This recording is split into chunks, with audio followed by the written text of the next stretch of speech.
अतिशय आनंदाची बाब झालेली आहे की बीड जिल्ह्याचे पालकमंत्री हे अजितदादा पवार साहेब झालेले आहेत।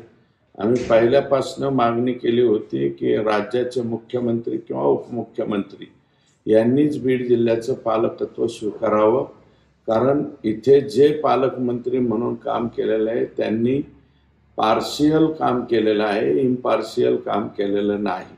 आणि आता आम्हाला खात्री आहे अजितदादांना बीड जिल्हा संपूर्ण माहिती आहे, संपूर्ण राज्य माहिती आहे आणि बीड जिल्ह्यातल्या अगदी जिल्हा परिषद, पंचायत समिती आणि तळागाळातील सगळ्या लोकांची त्यांना माहिती असल्यामुळं ते अतिशय योग्य काम करू शकतील।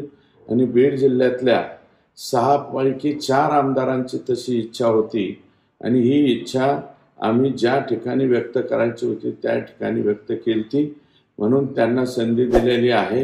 आम्हाला अतिशय आनंद झालेला आहे आणि म्हणून राज्याचे मुख्यमंत्री देवेंद्रजी फडणवीस साहेब, माजी उपमुख्यमंत्री एकनाथजी शिंदे साहेब आणि आम्हाला जे पालकमंत्री